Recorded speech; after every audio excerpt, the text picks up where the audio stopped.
Dzień dobry. Sorry, że będę mówił cicho, ale jest godzina 5 rano. 14 sierpnia. Wszyscy jeszcze śpią. Cały świat się dopiero powoli zaczyna budzić. Ja już na nogach. Justynka powoli wstaje. To znak, że za chwileczkę będziemy ruszać. Za chwileczkę, w ciągu godziny chcielibyśmy wyjechać na kolejną naszą przygodę, na kolejną naszą wyprawę, o której już tyle razy pisałem na Facebooku czy na Instagramie. Barbarzyńska pora, ale mamy kawał drogi dzisiaj do pokonania. 680 km do Timișoara. Chcemy wyjechać jak najwcześniej z kilku powodów. Po pierwsze, właśnie po to, co mówiłem w zeszłym roku, że i obiecałem, że w tym roku już nie będę o tym mówił. Ma być gorąco, bo w tym tygodniu zaczyna się robić, wracają do Polski upały, więc chcemy wyjechać jak najwcześniej, żeby przejechać jak najwięcej kilometrów jeszcze w chłodzie, to po pierwsze. Po drugie, mamy do pokonania tą drogę, która tak nam dała w kość w zeszłym roku pod koniec podróży, czyli trasę z Nowego Brzeska do... z Brzeska do Nowego Sącza. Ten najbardziej znienawidzony odcinek, więc chcę go pokonać. Mam nadzieję, że w długi weekend sierpniowy, w środku tego weekendu o tej porze nie będzie tam dużego ruchu, więc chcemy to pokonać jak najszybciej. No i zobaczymy, co się będzie później działo. Bierzemy poprawkę tym razem już na to, że jest zmiana czasu po drodze i bierzemy poprawkę na to, że na granicy będziemy musieli prawdopodobnie swoje odstać, dlatego też właśnie tak wcześnie wyjeżdżamy. Sorry, że mi się plącze język, ale naprawdę jest... Spałem 3,5 godziny, 4 godziny, mniej więcej 4 godziny spałem. Tak jak mówiłem wam w zeszłym roku, przed każdym wyjazdem, no nie jestem w stanie spać. Stres, nerwy, ekscytacja przed wyjazdem powodują to, że tak samo i tym razem spałem tylko 4 godziny. No i co? Reszta pakowania i w drogę. Do zobaczenia na trasie.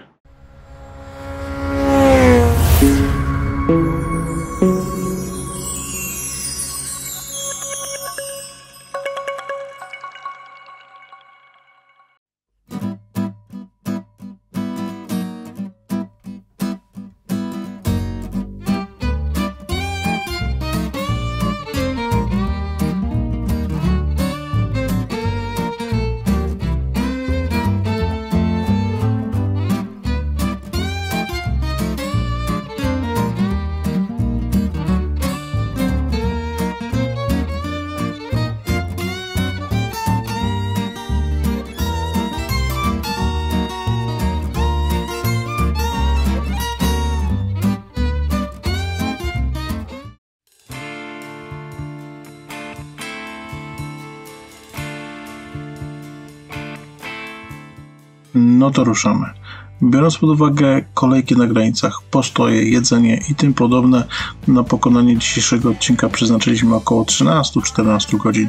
Nie zamierzaliśmy się spieszyć. Jechaliśmy na wakacje i chcieliśmy cieszyć się drogą, widokami i faktem pokonywania kolejnych kilometrów. Plan zakładał, że ruszymy z Krakowa autostradą do Brzeska, następnie drogą 75 do Nowego Sącza. O tym odcinku już wylałem swoje żale, więc teraz nic nie powiem. Droga ta miała nas poprowadzić dalej przez Tylicz do granicy ze Słowacją. Dalsza marszuta na ten dzień to Bardejów, Preszów, Enc, Tokaj, Debrecen, Oradea, Arad, aby zakończyć ten dzień w Temeszwarze.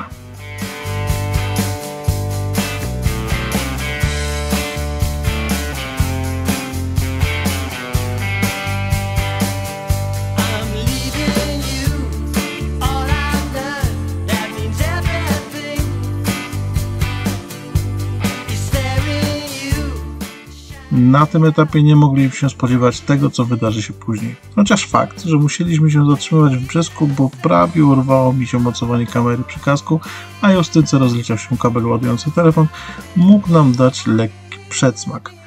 Ale jak mawiał Bogusław Wołoszański, nie uprzedzajmy faktów.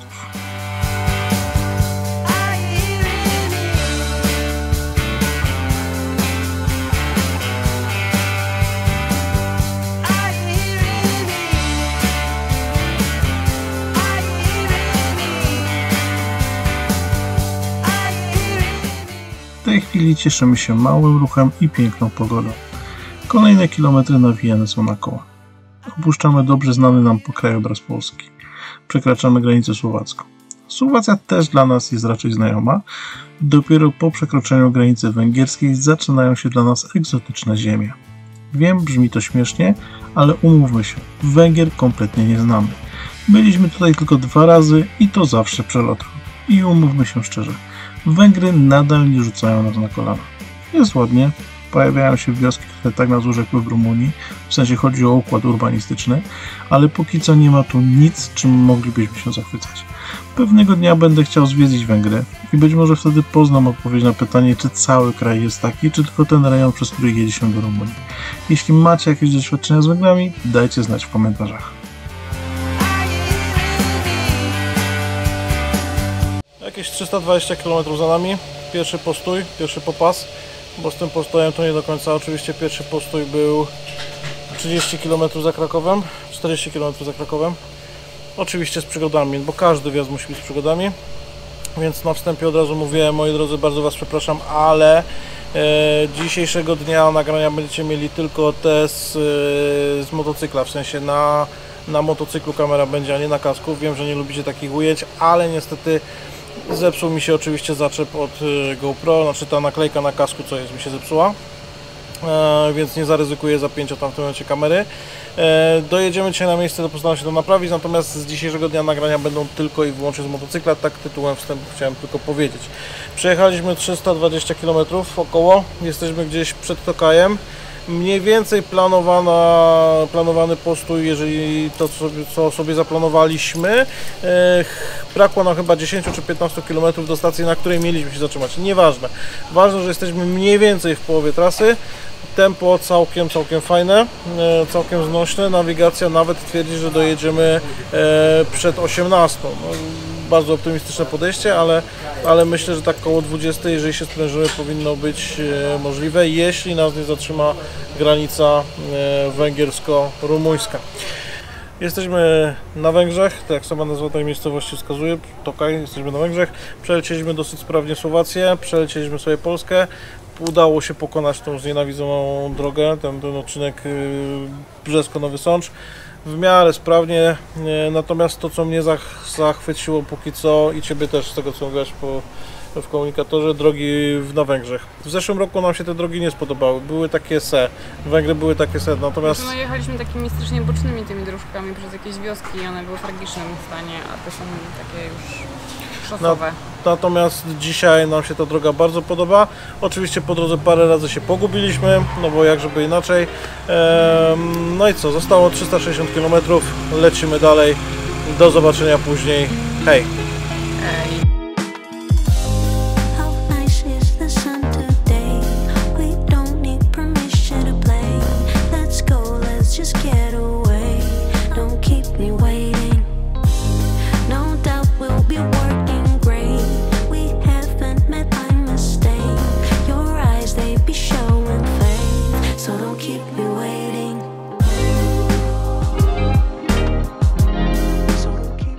Dalsza podróż nadal przebiegała płynnie i spokojnie. Pogoda sprzyjała. Bezchmurne niebo, mały ruch. Najważniejsze założenie tego dnia było takie, że musimy za wszelką cenę ominąć węgierskie autostrady. Szkoda bez sensu wydawać pieniądze, na Węgrzech motocykle też płacą, skoro można je przeznaczyć na coś ciekawszego. Biorąc pod uwagę, że i tak odcinek autostradami nie był specjalnie długi, więc nie zrobiłoby to większej różnicy.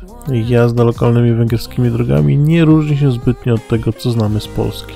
Pomijając trochę gorszą nawierzchnię i oznakowanie, cała reszta nie sprawia nam niespodzianek. Dość wysoka kultura jazdy i przewidywalność kierowców pozwoliły nam dość szybko zmniejszać dystans do celu. Miłym dodatkiem do podróży był fakt, że kierowcy zjeżdżali do krawędzi drogi, aby zrobić nam miejsce do wyprzedzania.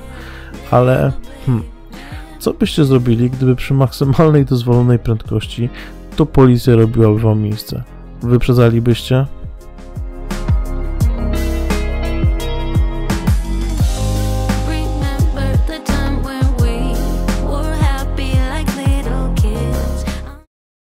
Dzień dobry moi drodzy, dzisiaj jest 15 sierpnia 2023 roku, dotarliśmy bezpiecznie do domu, nasza wyprawa się zakończyła. Dziękujemy Wam bardzo serdecznie za to, że byliście z nami na Facebooku, Instagramie i wszystkich innych kanałach social mediowych. Mam nadzieję, że film z tej wyprawy sprawi Wam tyle samo radości, co nam. No dobra, chwila. Wczoraj był 14 sierpnia, wyjeżdżaliśmy z domu, dzisiaj jest 15 sierpnia, już jesteśmy z powrotem w domu, coś tu jest nie halo. I pewnie zapytacie, gdzie reszta filmu, gdzie reszta wyprawy. Dobra kochani, trochę faktów. Po pierwsze, faktycznie dzisiaj jest 15 sierpnia, po drugie, faktycznie jesteśmy już w domu, po trzecie, faktycznie nasza wyprawa się zakończyła. A dlaczego tak? Już Wam tłumaczę. Być może część z Was, kiedy będziecie oglądali ten film, już będziecie wiedzieli, o co chodzi.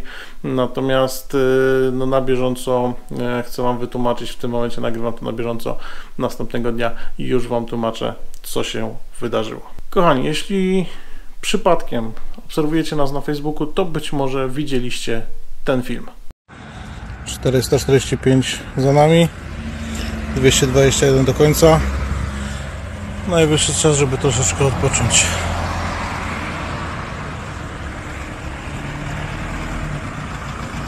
I faktycznie przejechaliśmy, tam było widać 6,5 godziny jazdy, aktywnej jazdy, nie licząc postojów. W 6,5 godziny przekonaliśmy 445 km. Byliśmy dosłownie 20 km od granicy węgiersko-rumuńskiej.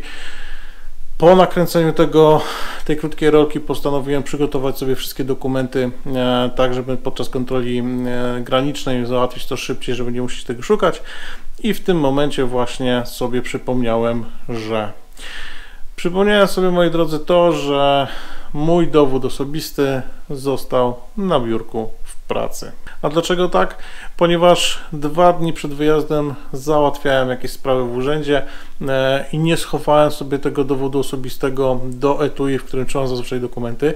Położyłem go sobie na biurku w pracy po to, żeby był widoczny i żebym o nim nie zapomniał. No i spiesząc się na urlop, oczywiście o dowodzie osobistym zapomniałem. W momencie, kiedy się pakowałem na wyjazd, zabrałem to etui z dokumentami, w którym zawsze mam wszystkie dokumenty. Schowałem do etui do kufra i szczęśliwie ruszyliśmy w podróż. Okazało się tam, że na tej granicy, przed tą granicą, na stacji benzynowej, okazało się, że faktycznie etui jest, dowód rejestracyjny jest, natomiast w etui nie ma dowodu osobistego, ani miałem ze sobą paszportu. No i w tym momencie, kochani, zaczęło się tak naprawdę gorączkowe zastanawianie, co robimy dalej. Jesteśmy no, kupę kilometrów od domu, przez granicę rumuńską na pewno nie przejedziemy. Nawet gdyby nam się udało jakimś cudem przez granicę rumuńską przejechać, to Serbowie czy Bułgarzy już na 100% nas nie przepuszczą, więc pchanie się dalej nie ma najmniejszego sensu. Potem mogłyby być kłopoty z powrotem, gdyby się okazało, że na granicy nie chcą nas wypuścić z powrotem z Rumunii. Opcja była taka, że może zostaniemy w takim razie, żeby nie tracić już tego urlopu, nie tracić tych godzin, może zostaniemy na Węgrzech i pozwiedzamy sobie Węgry. Ale doszliśmy do wniosku, że kurde, no jest godzina, jeżeli tam widzieliście dobrze na tym filmiku, tam była chyba 16:30, czyli już było dosyć późno tak naprawdę. Nie mieliśmy zarezerwowanych żadnych noclegów na Węgrzech, nie mieliśmy żadnego planu na Węgry, nie wiedzieliśmy, gdzie możemy jechać, nie wiedzieliśmy, co możemy pozwiedzać, a takie kręcenie się bez sensu, bez celu było kompletnie bezsensowne, dlatego że tracilibyśmy tylko paliwo, czas i tak, nic byśmy tak naprawdę nie zobaczyli, nie zwiedzili. Więc no, po próbach znalezienia dowodu osobistego, które trwały tam chyba jeszcze z pół godziny, postanowiliśmy jednak, że no co, no przerywamy wyjazd i niestety wracamy do domu. Kochani, droga do domu oczywiście też była z przygodami, dlatego że jak już wspomniałem, było późno, byliśmy kawał drogi od domu, trzeba było nadgonić te jak najwięcej, żeby w ciągu światła dziennego przejechać jak najwięcej kilometrów, żeby jak najszybciej się dostać na polską stronę granicy, żeby już po nocy jechać po drogach, które mniej więcej znamy, żeby nie jeździć po nocy po drogach, które kompletnie nie znamy. Dlatego to tempo powrotne było dosyć wysokie. Ja już prowadziłem, żeby nadgonić trochę to tempo. Jeszcze po drodze się okazało, że kończy nam się paliwo. Przejechaliśmy przez granicę polską i już nam się kończyło paliwo i zastanawialiśmy się, gdzie zatankować. Ostatnim rzutem na taśmę, że tak powiem, wjechaliśmy jeszcze na stację benzynową w Krynicy. Tuż przed 22. Okazało się, że stacja benzynowa w Krynicy jest czynna tylko do 22, w związku z czym zatankowaliśmy dosłownie 2 minuty przed zamknięciem stacji benzynowej. Gdyby nie to, utknęlibyśmy w Krynicy tak naprawdę do rana, bo nie bardzo było gdzie tam więcej zatankować, a paliwo naprawdę już jechaliśmy na oparach, że tak powiem, dojechaliśmy na tą stację benzynową. Wracaliśmy przez tą starą drogę, przez tą drogę cały czas, o której wam cały czas mówię, czyli od Nowego Sącza do Brzeska. Po drodze jeszcze się okazało, że już mamy tak dość, że no musimy, chociaż odrobinę musimy się przespać, w związku z czym chyba z 20 czy 30 minut spaliśmy po prostu na motocyklach na jakiejś stacji benzynowej gdzieś w Polsce za Nowym Sączem. Ostatecznie tego dnia, kochani, wróciliśmy do domu o godzinie 1 w nocy. Zrobiliśmy prawie 900 km. Czy to jest czas i kilometry stracone? Poniekąd tak, z drugiej strony biorę to na garb doświadczenia i uczenia się na przyszłość i pamiętania o tym, żeby przed wyjazdem zawsze sprawdzić sobie, czy wszystko, na pewno wszystko jest spakowane tak, jak powinno być. Człowiek się uczy całe życie i tak głupio umiera, więc no tak, wczoraj po południu byłem wkurzony na maksa, już po prostu prawie wyć mi się chciało, ryczeć mi się chciało. Dzisiaj już patrzę na to trochę z przymrużeniem oka i już powoli się z tego troszeczkę śmieję. Przygoda jak przygoda, będzie co pamiętać i będzie co wspominać do końca życia. Kochani, a co dalej? Szczerze powiedziawszy, nie mam zielonego pojęcia co dalej. Znaczy wy już pewnie wiecie, bo w momencie kiedy publikuję ten film, to ta wyprawa już się zakończyła dawno temu i pewnie jakieś posty na fejsie, na Instagramie już były, więc wy już doskonale wiecie, gdzie byliśmy i jakie podjęliśmy decyzje. Ja na chwilę obecną jeszcze tego nie wiem. Za chwilę będziemy siadać z Justynką i będziemy się zastanawiać, co robimy z resztą urlopu i gdzie jedziemy, czy odpuszczamy zupełnie te wakacje, czy walczymy dalej. Będziemy za chwileczkę o tym dyskutowali. Ja na razie bardzo serdecznie wam dziękuję, a za tydzień być może film z dalszej części naszej wyprawy, a gdzie to wy już wiecie, a ja się dowiem pewnie za parę godzin. Dzięki, do zobaczenia, trzymajcie się, cześć. Ej, mogę nagrywać to, tak? No. Nie wykorzystasz tego. Zobaczymy, co powiesz. O majtkach chciałam powiedzieć. No, podziemem brytyjskich. Skąd, że brytyjski? No, ma kierownicę po prawej stronie. O Boże.